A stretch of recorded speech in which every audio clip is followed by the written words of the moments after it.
America එක්සත් ජනපදයත් ඉරානයත් අතර යුද්ධය අවසන් කිරීමේ සාම ගිවිසුමක් අත්සන් කරනු ලැබූ බවට ප්‍රවෘත්ති පළ වුණා. ඒ ප්‍රවෘත්තිය මුළු ලෝකයටම සහනදායී ආරංචියක් බවට පත් වුණා. එම සාම ගිවිසුම කොයිතරම් දුරට පවතීදැයි දෙපාර්ශ්වයේ විසින්ම එය පවත්වාගෙන යනවා ඇත්දැයි අපි දන්නේ නැහැ. කෙසේ නමුත්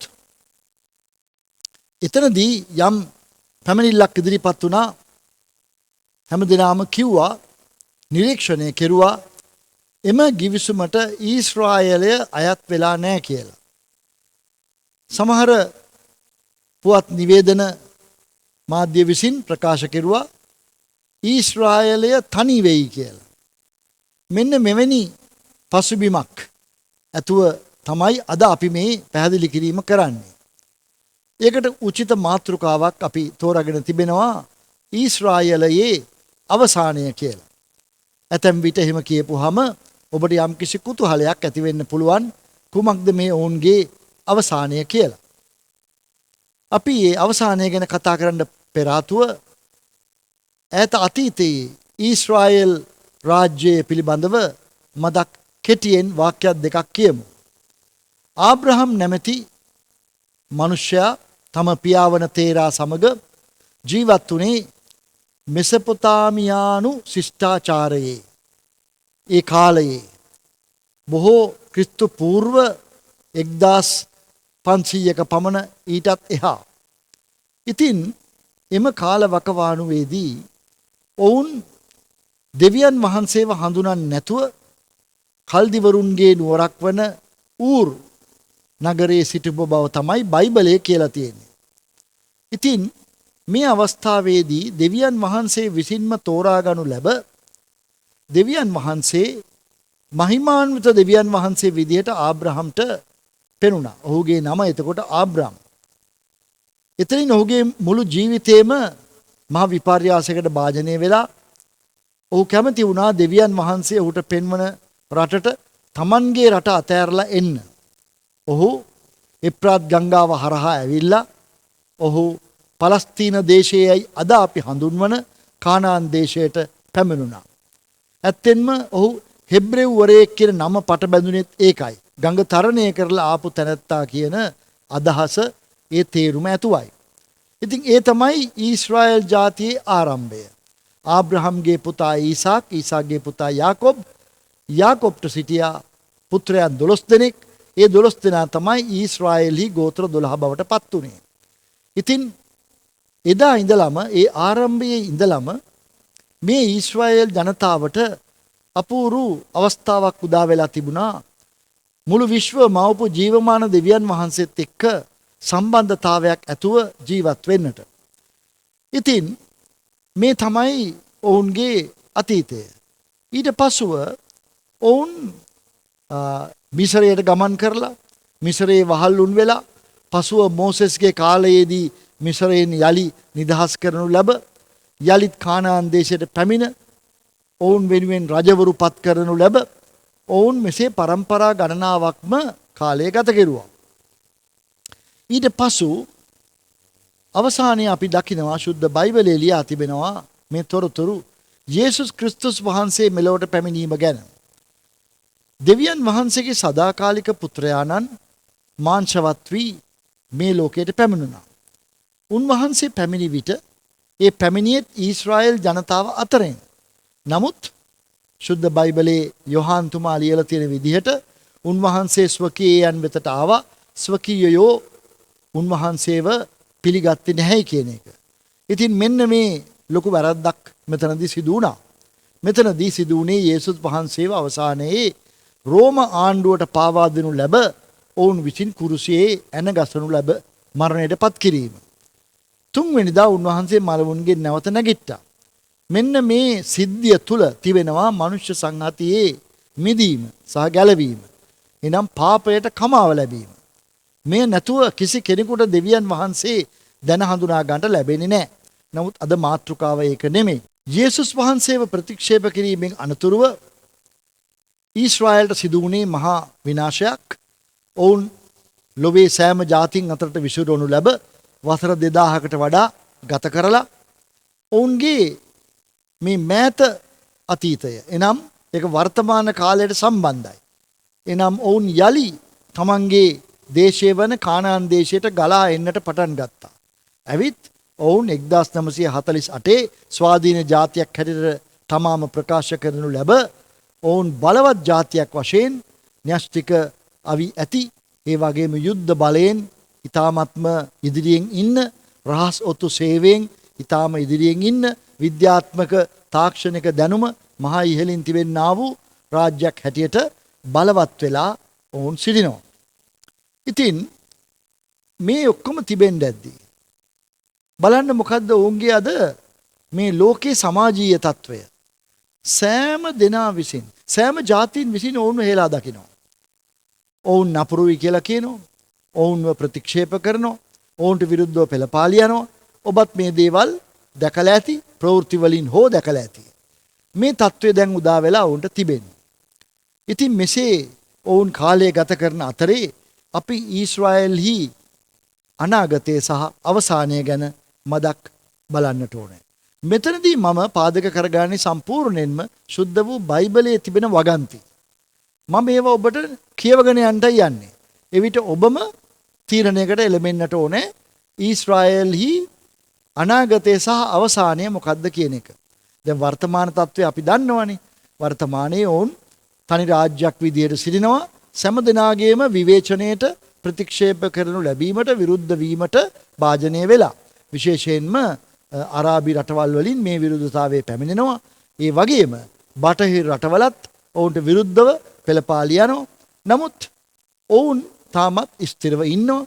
ඇමරිකා එක්සත් ජනපදයේ පමණක් ඔවුන් සමග සිටිමින් එකට කටයුතු කරනවා. දැන් අනාගතය ගැන මෙන්න මෙහෙම සඳහනක් තියෙනවා. රෝම පොතේ එනම් මේ අලුත් ගිවිසුමේ පාවුල් තුමා රෝමවරුන්ට ලියනු ලැබුවා වූ ලිපියේ 11 වෙනි පරිච්ඡේදයෙන් මම පද කිහිපයක් කියවනවා. ඔබ සමහර කෙනෙකුට මේක හොඳටම නොතේරුණත් මේක කරුණාකරලා ටිකක් සිතට ගන්න බලන්න. මේ ඔවුන් විසින් යේසුස් වහන්සේව ප්‍රතික්ෂේප කරුවාම අපිට එනම් මේ අන්‍ය ජාතික අපිට යුදෙව් නොවන අපිට දෙවියන් වහන්සේ අදාහ ගන්න අවස්ථාවක් එළඹුණා. මේ යේසුස් වහන්සේ ගැන සුභාරංචිය ලෝකේ සෑම රටකටම පැතිරී ගියා. දැන් මෙන්න මෙහෙම දෙයක් පාවුල් තුමා කියනවා. රෝම පොතේ 11 වෙනි පරිච්ඡේදයේ 12 වෙනි පදය. ඉතින් ඔවුන්ගේ වැටී යාම, ඔවුන් කියලා කියන්නේ යුදෙව්වරු. ඔවුන්ගේ වැටීම ලෝකයාට සම්පතද, ඔවුන්ගේ අලාභය අන්‍ය ජාතීන්ට සම්පදද වේනම්. ඒ මොකද්ද මේ කියන්නේ? ඔවුන්ගේ වැටී යාම නිසා තමයි අපිට සම්පතක් උදා වුනේ. මොකද්ද මේ සම්පත? ගැලවීම ලබා ගැනීම. දෙවියන් වහන්සේව හඳුනා ගැනීමේ හැකියාව අපිට ලැබුණා. එහෙම නොවන්නට ඔවුන් පමණක්ම දෙවියන් වහන්සේ ගැන දැනගැන්මක් ඇතුව තමයි ඉන්නට තිබුණේ. නමුත් දැන් යේසුස් ක්‍රිස්තුස් වහන්සේ කියනවා නුඹලා සියලු ජාතීන් වෙත ගොස් සුභාරංචිය දේශනා කරන්නට කියලා. හොඳයි. ඉතින් ඔවුන්ගේ වැටීම ලෝකයාට සම්පතද, ඔවුන්ගේ අලාභය අන්‍ය ජාතීන්ට සම්පතද වේනම් ඔවුන්ගේ සම්පූර්ණත්වය ඊට කොපමණ වැඩියෙන් එසේ නොවන්නේද? ඔවුන්ගේ සම්පූර්ණත්වයක් එන්ට යන බව තමයි මේ පොතේ කියන්නේ. ඊළඟට රෝම 11 වෙනි පරිච්ඡේදයේ 15 වෙනි පදේ මම කියවන්නම්. මක්නිසාද ඔවුන් අත්හැර දැමීම ලෝකයා සමගි කිරීම නම් ඔවුන් පිළිගැනීම මලවුන් කෙරෙන් ජීවනය මිස වෙන කුමක්ද? ඔවුන් පිළිගන්ට යනවයි කියලා දෙවියන් වහන්සේ විසින් පිළිගන්ට යනවයි කියලා යම් ඉඟියක් මෙතන ලබා දෙනවා. ඒ පරිච්ඡේදයේ 25 වෙනි පදයේ දෙස බලන්න. මම ඔබෙන් ආයාචනා කරනවා මේ දේවල් පිළිබඳ වැඩි අවබෝධයක් නැතත් කරුණාකර මා සමග මදක් රැඳෙන්න. මක්නිසාද සහෝදරේනි, නුඹලාම ඥානවන්තයෝ යයි නොසිතන පිණිස මේ අභිරහස නුඹලා නොදැන සිටිනවාට නොකමැත්තේවි. එනම් අන්‍ය ජාතීන්ගේ සම්පූර්ණත්වයේ පැමිණෙන තුරු ඊශ්‍රායල් වරුන්ට තරමක් දුරට දැඩිකමක් පැමිණ තිබෙන බවය. දැන් මේ දෙවියන් වහන්සේ සියලු දේ කර තිබෙන්නේ සැලසුමක් ඇතුවයි. මේ අන්‍ය ජාතීන් කියන්නේ ඔබ සහ මා වැනි අය. අපි දෙවියන් වහන්සේ දැන අඳුනාගෙන ගැලවීම ලබා යේසුස් වහන්සේගේ දරුවන් බවට පත් වෙලා එසේ විය යුතු ගණන සම්පූර්ණ වෙන තුරුම ඊශ්‍රායල් වරුන්ට අන්ධකමක් සහ හිතේ දැඩිභාවයක් ඇවිල්ලා තිබෙනවයි කියලා තමයි කියන්නේ. ඒක තමයි වර්තමාන తত্ত্বය. ඊළඟට මේ 26 වෙනි පදයේ කියනවා මේ ආකාරයෙන් මුළු ඊශ්‍රායල් ගලවනු ලබන්නේය. තව අනාගතයට ඊශ්‍රායල් පිළිබඳව දෙවියන් වහන්සේට සැලසුමක් තියෙනවා. මේකයි මම මේ කිව්වේ ඊශ්‍රායලී අනාගතය සහ අවසානය කියලා. දැන් වර්තමාන ඊශ්‍රායල් මොන වගේ තත්ත්වයකද තියෙන්නේ? අපි එක බලමු සෙකරියා පොතේ 12 වෙනි පරිච්ඡේදයේ 3 වෙනි පදයෙන්. සෙකරියා 12:3. ඒ කාලයේදී මම සියලු ජනයන්ට යෙරුසලම බර වූ ගලක් කරන්නෙමි. අද මේක සිදු වෙලා නේද තියෙන්නේ? යෙරුසලම සියලු ජාතීන්ට බර වූ ගලක් වගේ වෙලා තමයි තියෙන්නේ. හැමෝම මේ ඊශ්‍රායල් ජාතිය ගැන යෙරුසලම ගැන කතා කරනවා. ඊළඟට 12 වෙනි පරිච්ඡේදයේ සෙකරියා නැමැති අනාගත වක්තෘවරයා ලියා තිබෙන මේ පොතේ 8 වෙනි පදයයි 9 වෙනි පදයයි 12 වෙනි පරිච්ඡේදයේ 8 වෙනි පදයයි 9 වෙනි පදයයි. ඒ කාලයෙහි ස්වාමින් වහන්සේ යෙරුසලමේ වැසියන් ආරක්ෂා කරනසේක. ඔවුන් අතරෙහි සිටින දුර්වලයා පවා ඒ කාලයෙහි දාවිත් මෙන් වන්නේය. දාවිද්ගේ වංශයේද දෙවියන් වහන්සේ මෙන්. එනම් ඔවුන්ට පෙරටුව යන්නා වූ ස්වාමින් වහන්සේගේ දූතයා මෙන් වන්නේය. තවද ඒ කාලයේදී යෙරුසලමට විරුද්ධව එන සියලු ජාතීන් විනාශ කරන්නට සොයන්නේ. දැන් මේ වචන ටිකක් බරපතලයි. ඒ වුණාට මේ වචනවල කියවෙන දේ අපිට පේනවා අපගේ ඇස් ඉදිරිපිට. දෙවියන් වහන්සේ මේ කුඩා ඊශ්‍රායල් ජාතිය ආරක්ෂා කරනවා. අවට සිටින්නා වූ විරුද්ධ ආගමික සහ වේද මතවාද ඇත්තා වූ මේ මුළු අරාබිකරයම සිටියදී අරාබිකරයට පිටිපස්සෙන් ඉඳගෙන උදව් උපකාර කරමින් යුද්ධෝපකරණ සපයා දෙමින් ක්‍රියා කරන අනිකුත් රටවල් මහා රාජ්‍යයන් තිබියදී ඊශ්‍රායල් තාමත් ආරක්ෂාවෙන් සිටිනවා. මේක අනාගත වාක්‍ය ඉටුවීමක්මයි. මේන් අදහස් වෙන්නේ නැහැ ඊශ්‍රායල් දෙවියන් වහන්සේගේ ප්‍රසාදය දිනාගෙන කියලා. නෑ. ඔවුන් තාමත් ඉන්නේ කැරලිකාර ආත්මයක් ඇතුව. එහෙත් අනාගතය ඊශ්‍රායල්ට තියෙන හොඳ අවසානයක්. හොඳ අනාගතයක්. ඒක එනතුරු දෙවියන් වහන්සේ ඔවුන් ආරක්ෂා කරන බව තමයි පෙනෙන්නේ. තවදුරටත් මම මේ සෙකරියා පොතෙන්ම කතා කරන්න කැමති.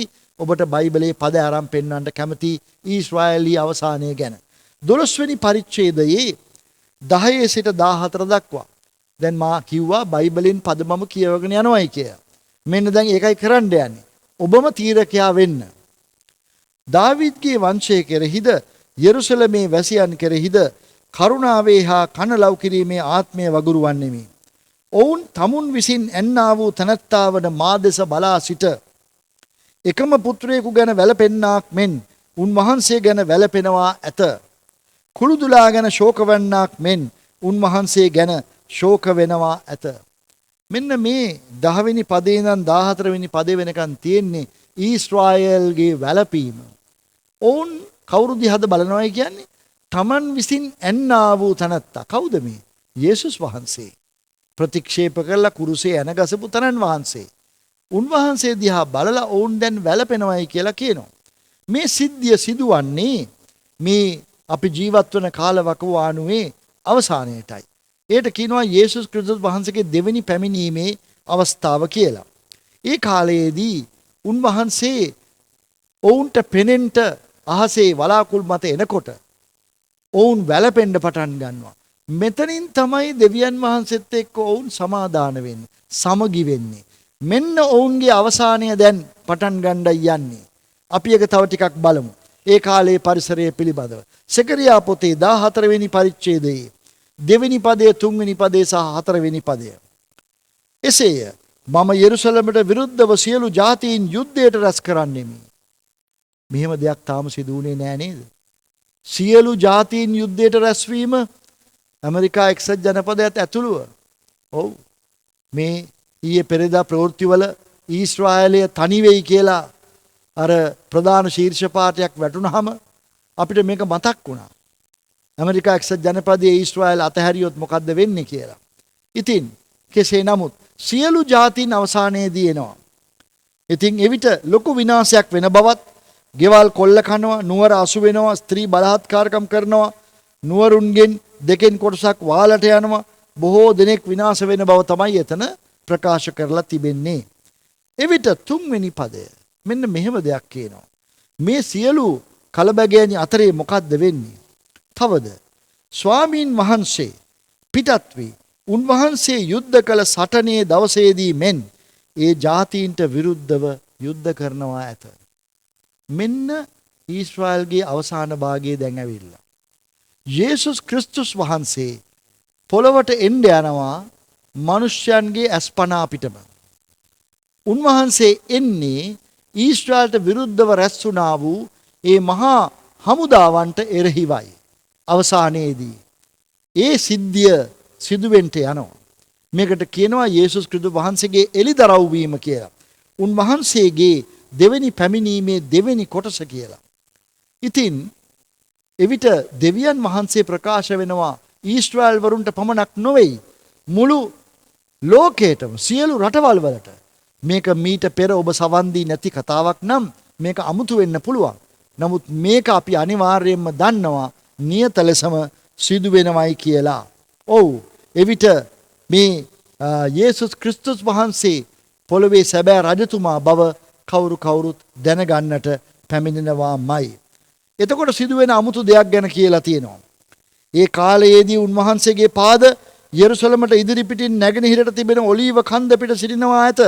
එවිට ඔලීව කන්ද නැගෙනහිර දෙසටත් බස්නාහිර දෙසටත් මැදින් පැලී ඊතා මහත් මිටියාවතක් වන්නේය. ඉතින් සිදුවෙන යම් දේවල් නිශ්චිතව කියලා තියෙනවා.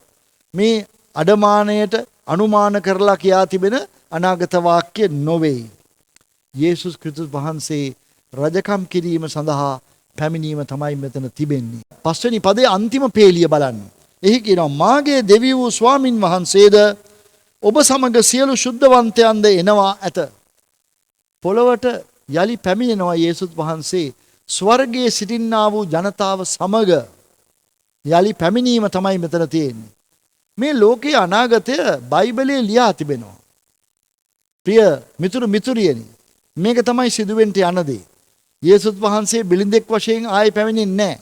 රජවරුන්ගේ රජ ලෙස පැමිණෙන බව එලිදරව් පොතේ 19 වෙනි පරිච්ඡේදයේත් ලියා තිබෙනවා ඊට පැහැදිලි ලෙස.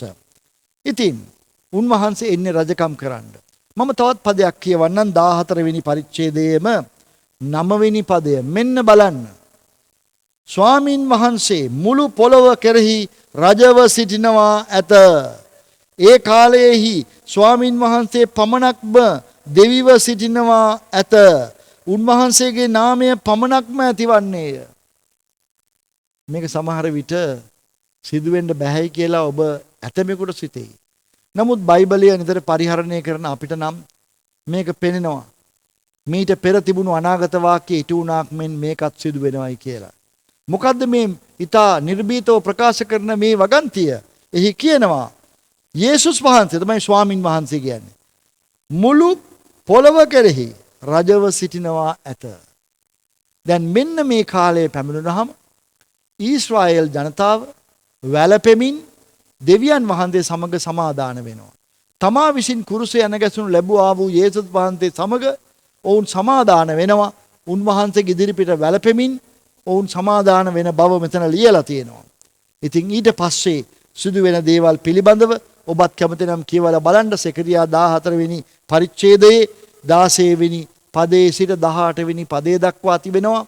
යෙරුසලමට විරුද්ධව යුද්ධයට ආපු අයට මොකද්ද වෙන්නේ කියලා. ඒ අවසාන ලෝක මහා යුද්ධයේදී ඔවුන්ගේ කටවල් ඇතුලේ දිව දිය වී යන බව, ඇස් කුහර ඇතුලේ ඇස් දිය වී යන බව, ඒක මේ පරමාණු බලශක්තියෙන් කෙරෙන්නා වූ යුද්ධයක් බවට පරිවර්තනය වෙන හැටි එතන මනාව ලියලා තියෙනවා.